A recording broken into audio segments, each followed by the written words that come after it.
This is Britain's Youth Happiness Index, which reveals a concerning trend. Happiness and confidence among 16 to 25-year-olds have hit a 13-year low. The study also found that 48% of young people are concerned about the impact of work and finances on their mental health. Unfortunately, the current state of the British economy is not helping matters. Brexit, COVID, and increased energy prices due to ongoing conflicts in Ukraine have made the economy more fragile, while inflation is at an all-time high and productivity has stalled. According to the IMF, almost 90% of adults are feeling the impact of the increased cost of living, with more than half cutting back on non-essential spending and home energy use. To make matters worse, inequalities in British society are also contributing to the difficulties faced by young people. This is a time when they are expected to kickstart their careers and care for aging parents, yet high housing costs, uneven taxes, and an unbalanced welfare state create a miserable period for Gen Z and Millennials. A population pyramid splits a country into age cohorts, with the length of the rectangle indicating the size of each group. The first group, known as the Silent Generation, was born between 1928 and 1945 and lived through major historical events such as World War II, the Great Depression, the rise of corporations, and the space age. Next, baby boomers, born between 1946 and 1964, constitute the largest demographic group in the country and have played a dominant role in shaping national affairs. Generation X, born between 1965 and 1980, came of age during the dawn of the internet, the birth of mobile phones, ATMs, and credit card debt. The Millennial generation, born between 1981 and 1996, is known for their digital-first approach and proficiency in social media and gaming. However, they struggle with financial education and have lower incomes than previous generations at age 30, making it difficult for them to escape the rental trap in a skyrocketing property market. Finally, the youngest generation, born between 1997 and 2012, is Generation Z and has never known a world without digital and social media. They are true digital natives and represent the future of technology and communication. However, the younger generation is more vulnerable to the current cost of living crisis than their older counterparts. According to credit and debit card data from Barclays plc, both Generation Z and Millennials have drastically reduced their spending on discretionary items, while the older generations have been able to rely on their savings to maintain their living standard. This is due in part to the fact that the older generations have significantly more household wealth than their younger counterparts. In the UK, the average baby boomer has around 5 times more wealth than Millennials and over 20 times more wealth than Generation Z. Household wealth, including net property wealth, private pension wealth, and net financial wealth, can help families weather income shocks by providing a buffer during bad time. However, wealth levels have a strong life course pattern, rising during the working age and then running down in retirement. Therefore, it is reasonable to expect the older age groups to own a larger share of the nation's wealth.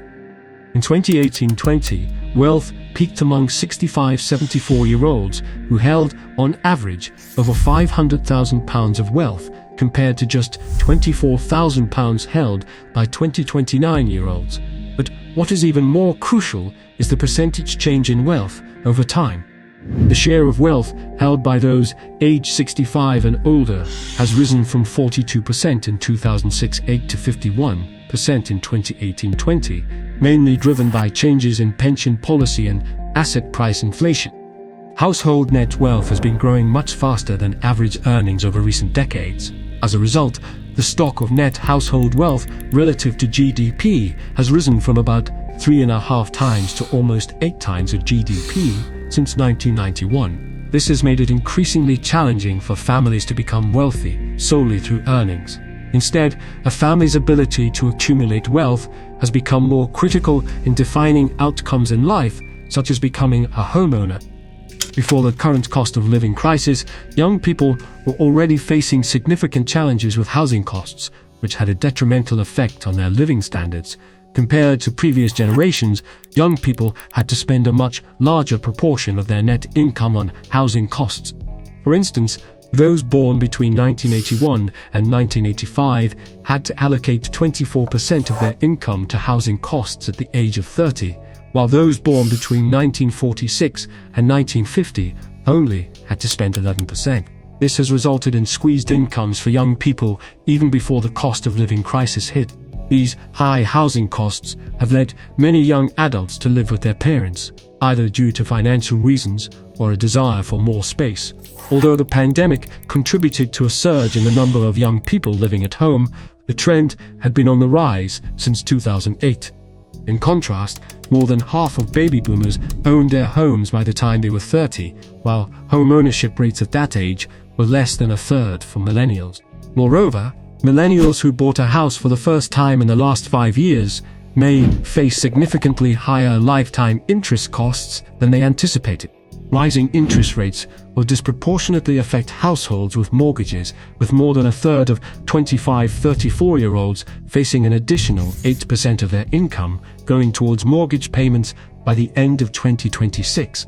Higher interest rates have both positive and negative effects on households. While borrowers may see higher interest payments on their debts, savers will earn more interest on their saving. However, as younger people tend to be net borrowers, rising interest rates are typically considered more detrimental to them than to older age groups with higher levels of saving. Despite these challenges, it's important to recognize that each generation faces its own unique set of difficulties. For example, someone with a mortgage during the early 1990s may have struggled with rocketing interest rates, even though lower house prices made loans more affordable.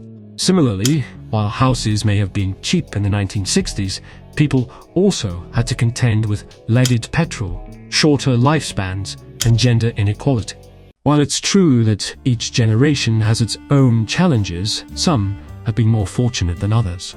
Older individuals who are now at retirement age have generally benefited the most. On average, someone born in 1956 will pay around £940,000 in taxes over their lifetime. £140,000 benefits amounting to roughly £1.2 million or £291,000 net. In contrast, someone born in 1996 will receive less than half of that amount, with a 27-year-old today receiving barely more than someone born in 1931, before the term welfare state was even popularized. The COVID-19 pandemic has exacerbated the divergence between generations, with older people reducing their spending during the pandemic and then increasing it after it. This could be due to retirees accumulating savings during the pandemic and now spending them. Before the pandemic, the UK had experienced a decade of stagnation marked by slow growth and high inequality, which had a negative impact on the living standards of low to middle-income Britain.